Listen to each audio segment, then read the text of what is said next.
नवा वर्ष शुभाशी सगळं. Happy new year. Happy new year. Happy new year sir. Happy new year. या ना आधी.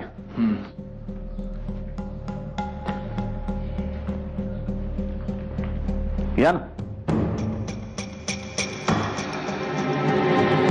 बस.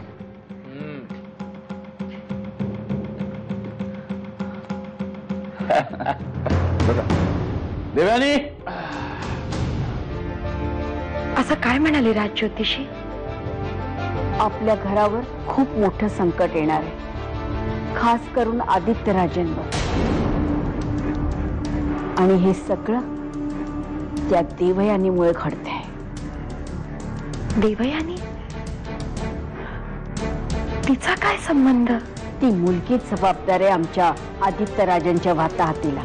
पण साईमा, आमची आपल्याला एक विनंती आहे, या सगळ्याला देवयानीला जबाबदार नका ठरवू तुम्ही.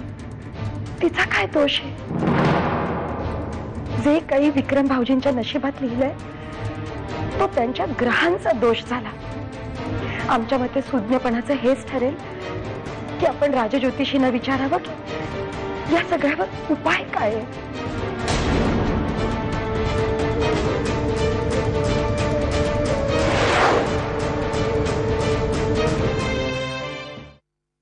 बसा. हा सगळा काय प्रकार आहे? काय झालं विक्रम? जास्त विचार करू नका विक्रमादित्य साहेब. ते 2-4 ठिकाणी तुमचं ते सिग्नेचर लागणार तेवढं करून टाका, म्हणजे तुम्ही पण फ्री आणि आम्ही पण फ्री. पण तुम्ही अचानक असा निर्णय काय घेतला? विक्रम काय झालं? सांगतो सुनबाई, सांगतो. आतापर्यंत जे कंपनी आम्ही पार्टनरशिप मध्ये चालवत होतो, म्हणजे जे कंपनीसाठी विक्रमादित्यने ते शेअर मोडगेज टाकलं होतं, जे कंपनीला हे एवढं मोठं फ्लायओव्हरचं कॉन्ट्रॅक्ट मिळालं, ते कंपनी आम्ही फुल राईट मालकी हक्क विक्रमादित्यला देऊन टाकणार. बघा, आम्हाला या पाठीमागचं तुम्ही खरं कारण सांगितलं तर खूप बरं होईल लिंगप्पा साहेब.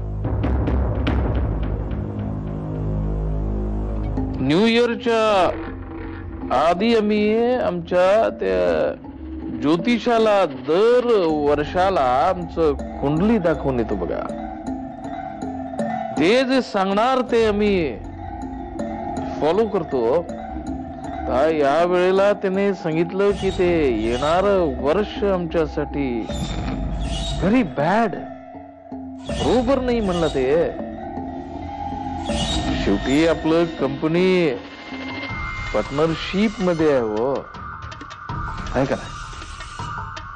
आमचं ग्रहदशा वाईट, त्याला तुम्ही why should you bear the loss?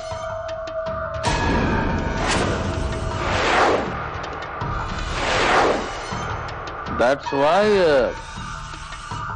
म्हणून आम्ही हा डिसिशन घेतलं. बघा, तुम्ही आता खूप विचार करू नका. हो, ते 2 तासात ते राहूच टाइम सुरू होणार. तुम्ही लवकर सिग्नेचर करून टाका. हो, शेवटी ते सिग्नेचर करायचं की नाही करायचं ते इट्स युअर डिसिजन.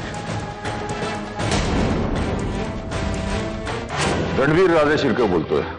बोला साहेब. तुमच्याकडे स्वर्गीय हंबीरराव राजे शिर्के विद्या मंदिर या नावाने शाळेच्या रजिस्ट्रेशनचं प्रपोजल आलंय. हो हो साहेब, आलंय ना. साहेब साहेब तुम्ही निश्चिंत राहा, शाळेला परमिशन मिळालं तर समय. हो, काहीही झालं तरी शाळेला संमती मिळता कामा नये हे सांगण्यासाठीच आम्ही फोन केला होता. पण सर, आम्ही सांगितलं तेवढंच करायचं. सर, द्या ते पेन.